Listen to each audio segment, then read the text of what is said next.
ये वीडियो आपकी ज़िंदगी बदलने वाली है, इसीलिए इस वीडियो को एंड तक जरूर देखिएगा क्योंकि ये वीडियो बड़ी ही मज़ेदार है। कहते हैं जिस इंसान का मन उसके बस में नहीं, उसको बर्बाद होते देर नहीं लगती। असल में देखा जाए तो जिसका मन उसके काबू में नहीं, इसका अर्थ है कि वो खुद के काबू में नहीं है। हम जिंदगी में कामयाब होना चाहते हैं, हम रोज़ मेहनत करना चाहते हैं, हम रोज़ पढ़ना भी चाहते हैं, लेकिन हमारे चाहने से भला क्या होता है? एक छोटा सा बहाना और सारी प्लानिंग बेकार, और अंत में वही होता है जो हमारा मन चाहता है। और जिस इंसान का खुद की ज़िंदगी में कोई रोल नहीं, वो भला कामयाब कैसे हो सकता है? बात यहाँ पे समझने की है, जो बात हम जान के भी अनजान बनते हैं। मन को बस में करने का तकनीक सदियों से चली आ रही है, लेकिन एक बात तो तय है, जिसका मन उसके काबू में है वो दुनिया की हर एक चीज़ पा सकता है जो उसे चाहिए, लेकिन जिसका मन उससे काबू में नहीं, वो सफलता के शिखर पे पहुंच के भी उसके हाथ कुछ नहीं लगने वाला। तो चलिए आज इसी के बारे में बात करते हैं जो आपकी ज़िंदगी बदलने वाला है। गुरुदेव की बातों से प्रभावित होकर उनके एक शिष्य ने प्रतिज्ञा ली कि आज से वो अपनी ज़िंदगी बदल देगा। हर रोज़ व्यायाम करेगा और हर दिन काव्य और ग्रंथों को पढ़ेगा और उन्हें याद करने की कोशिश करेगा। अगले दिन से हर चीज़ की तैयारी करनी थी। गुरुदेव उसको अपने साथ भ्रमण पे लेके गए।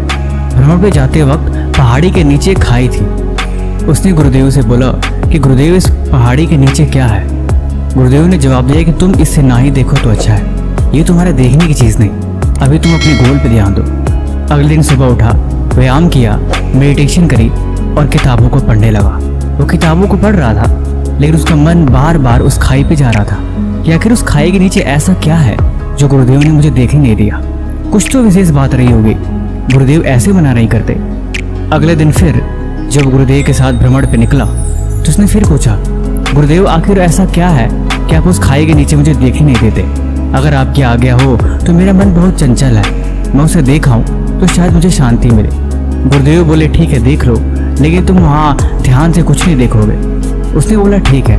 वो गया और जैसे नीचे देखा उसे कुछ चमकती हुई चीज़ दिखाई दी। गुरुदेव बोले अब तुम वापस आ जाओ। वो लड़के ने कहा कि आप मुझे ध्यान से देखने तो दीजिए, आखिर उस खाई के नीचे वो चीज़ क्या चमक रही है? गुरुदेव ने बोला आज के लिए बस इतना ही।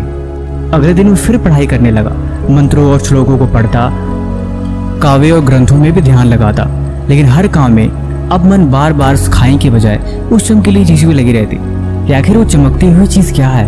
कहीं कोई हीरा या कोई अनमोल धातु तो नहीं? कुछ तो बात है जो चीज़ चमक रही थी। उसे रात भर नींद नहीं आई कि आखिर उस खाई में ऐसा क्या है। अगले दिन फिर वो गुरुदेव के साथ भ्रमण पे निकला और इस बार उसने देख ही लिया। गुरुदेव बोले कि आओ तुम्हारी मन की शंका में दूर कर देता हूँ, आज हम पहाड़ी के नीचे वाले रास्ते से जाएंगे, जिस रास्ते में वो खाई साफ साफ दिखाई देती है। लड़का बड़ा खुश हुआ और जल्दी जल्दी चलने लगा ताकि वो सब कुछ देख सके आखिर उस खाई के नीचे है क्या। जब पास गया तो देखा कि वो कुछ नहीं है, पत्थर पे बर्फ जमी थी और उस बर्फ पे सूरज की किरणें पड़ने से वो चमक रही थी। उसके मन की शंका दूर हो गई। तब तक उसे पहाड़ी के नीचे एक गुफा दिखाई दी। गुरुदेव ने बताया कि दरअसल ये गुफा सदियों पुरानी है और इस गुफा के अंदर तक आज तक कोई नहीं पहुंच पाया है। वह लड़का फिर से अपने आश्रम में चला गया। अब उसकी हर शंका दूर होने के बाद भी अब मन बार बार उस गुफा पे लगा रहा कि आखिर उस गुफा में क्या हो सकता है। क्या पता कोई रहस्य हो, कोई ऐसी चीज़ हो जो गुरुदेव मुझे बताना नहीं चाहते हो। क्या कोई ऐसा राज जिसको मैं अगर जान लूँ तो गुरुदेव खुश हो जाए। अगले दिन फिर उठा और ध्यान करके फिर से किताबों को पढ़ने लगा। अब तो मन उसका बार बार उस गुफा पे लगा रहा कि गुफा में क्या हो सकती है, कौन सी ऐसी रहस्यमयी चीज़ है, क्या कोई दूसरी दुनिया है या फिर कोई ऐसा चीज़ जो मेरी कल्पना से परे है। कुछ बात तो है। उसने सोचा गुरुदेव तो मुझे इस गुफा में जाने देंगे नहीं, मुझे चोरी से इस गुफा में जाना पड़ेगा। अगले दिन बिना बताए शाम के वक्त वो उस रास्ते पर चल पड़ा। अंदर गया तो गुफा में बहुत अंधेरा था, ऐसा मानो जैसे कि कई सौ वर्षों से कोई इस गुफा में प्रवेश न कर पाया हो। आगे चलता गया लेकिन अंधेरे में उसे कुछ दिखाई नहीं दिया। उसका पैर फिसला और जाके गड्ढे में गिर गया। दरअसल वो कोई गड्ढा नहीं, एक तरह का दलदल था जो थोड़ी देर में उसे निकलने वाला था। डर के मारे उसकी चीखें निकल गई। वो जोर से चिल्लाया, गुरुदेव मुझे बचाइए। लेकिन उस गुफा से किसी भी तरह का आवाज़ का बाहर जा पाना बहुत मुश्किल था। अब वो डर के मारे जोर जोर से चिल्लाने लगा और रोने लगा, गुरुदेव बचाइए, कोई तो मुझे बचाओ। गुरुदेव ने उसकी आवाज़ सुनी और गुरुदेव ने आगे उसकी जान बचाई। बेचारा बहुत ही थका हुआ और डरा हुआ था। उसने बोला, गुरुदेव, आज के बाद मैं आपके साथ सुबह के भ्रमण के लिए नहीं निकलूंगा, मुझे क्षमा करें। गुरुदेव ने उसे अपने पास में बुलाया और उसे सारी बातें समझाने लगे।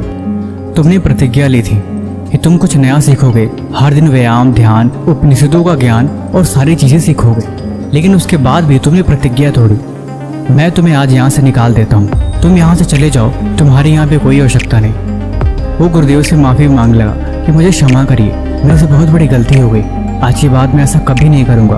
मैं तो बालक हूँ, नादान हूँ, लेकिन आपको तो सब कुछ पता है। कृपा करके मुझे इसके बारे में ज्ञान दीजिए ताकि मैं अपने मन को समझा सकूं। गुरुदेव, मन तो चंचल है ही, मन का तो स्वभाव ही इधर उधर विचलित हो जाना, ऐसे में भला हम क्या कर सकते हैं। तब गुरुदेव ने बोला, मन का स्वभाव भले ही चंचल है, लेकिन जिसने कोई प्रतिज्ञा ली हो, जिसके पास एक दृढ़ संकल्प हो और जिसके रास्ते में उसका लक्ष्य क्लियर हो, उसके पास भला कहाँ फुर्सत है मन को इधर उधर भटकाने का। मन ऐसे ही तुम्हें झांसे देता है। पहले उस खाई ने तुम्हारा ध्यान आकर्षित किया, उसके बाद उस चमकीली चीज ने, उसके बाद तुम गुफा के लिए आकर्षित हो गए और अंत में मन ने तुम्हें आखिर फंसा ही दिया। अगर समय से मैं वहां नहीं पहुंचता तो तुम्हारी मौत हो जाती। मन ऐसे ही बहकाता है और अंत में इंसान ऐसे ही पछताता है। इसलिए जिसका मन उससे काबू में नहीं, वो हमेशा मन के जाल में फंस जाता है और आखिर में उसे रोना पड़ता है। उस लड़के ने पूछा, क्या ध्यान और योग करने से मन शांत हो जाता है? गुरुदेव ने बोला, शांत होता होगा, लेकिन मन हमेशा प्यार से शांत होता है। ये मन तुम्हारे रथ के घोड़े हैं और तुम उस रथ के सारथी हो। जैसे गाड़ी चलाने वाला अगर काबू में नहीं तो उसे गाड़ी कहीं भी दुर्घटनाग्रस्त हो सकती है, वैसे ही अगर इंसान का मन काबू में नहीं तो हर बार मुसीबत में ही फंसता है। इसलिए जब भी तुम किसी लक्ष्य को लेकर चलो और जब तुम उस काम को करने लगो और तुम्हारा मन तुम्हें भटकाने की सोचे, तो कभी भी तुम उसके पीछे मत भागो, हमेशा उसके बदले कुछ और काम करने की सोचो। देखो, तुम शुरुआत में मन को नहीं रोक सकते, मन बहुत जिद्दी है और मन बहुत चंचल है। इसलिए मन की चंचलता को समझने के लिए हमेशा उसे कोई दूसरा काम देना जरूरी होता है। जब तक तुम मन को लालच नहीं दोगे तब तक वो कभी तुम्हारा काम नहीं करेगा, क्योंकि मन एक छोटे से जिद्दी बच्चे की तरह है, जिसको तुम उसकी मनचाही चीज न दो तो अक्सर रोने लगेगा और अंत में तुम्हें वो काम करना ही पड़ेगा। ऐसा हर बार होगा, इसलिए मन को तुम उसी तरह समझाओ। अगर तुम मन को समझा नहीं सकते तो मन हमेशा तुम्हें गलत रास्ते पर लेके जाता ही रहेगा। इसीलिए जिस काम में मन लालच दे रहा है, तुम उसके बदले कोई और जगह काम उससे करवा सकते हो। हर दिन अभ्यास करो, हर दिन मन को काबू में करने की कोशिश करो। थोड़ा थोड़ा हर दिन अभ्यास से तुम अपने आप मन को शांत कर पाओगे। जब तुम कोई मुश्किल काम करते हो, जब तुम्हें कोई चीज़ याद करनी होती है, जब तुम किताबों को पढ़ते हो और जब तुम मन से मुश्किल काम करवाते हो, तब मन अक्सर तुमसे पीछे छुड़ाना चाहता है, जिसकी वजह से तुम कभी भी ध्यान नहीं लगा सकते और ना ही उस चीज़ को तुम पढ़ सकते हो और ना ही तुम उस चीज़ को समझ सकते हो और ना ही उस काम को कर सकते हो। इसीलिए हर दिन अभ्यास के साथ योगा, ध्यान, नई पुस्तकें को पढ़ना और शांत माहौल में रहना सीखो। यही परिवर्तन धीरे धीरे तुम्हारी जिंदगी बदल देगा। बाकी ये वीडियो आपको कैसी लगी हमें कमेंट बॉक्स में जरूर बताएं और इस तरह की और वीडियो देखने के लिए इस चैनल को सब्सक्राइब कर लें। तब तक मिलते हैं हम आपसे एक और नई कहानी के साथ अगले दिन। धन्यवाद।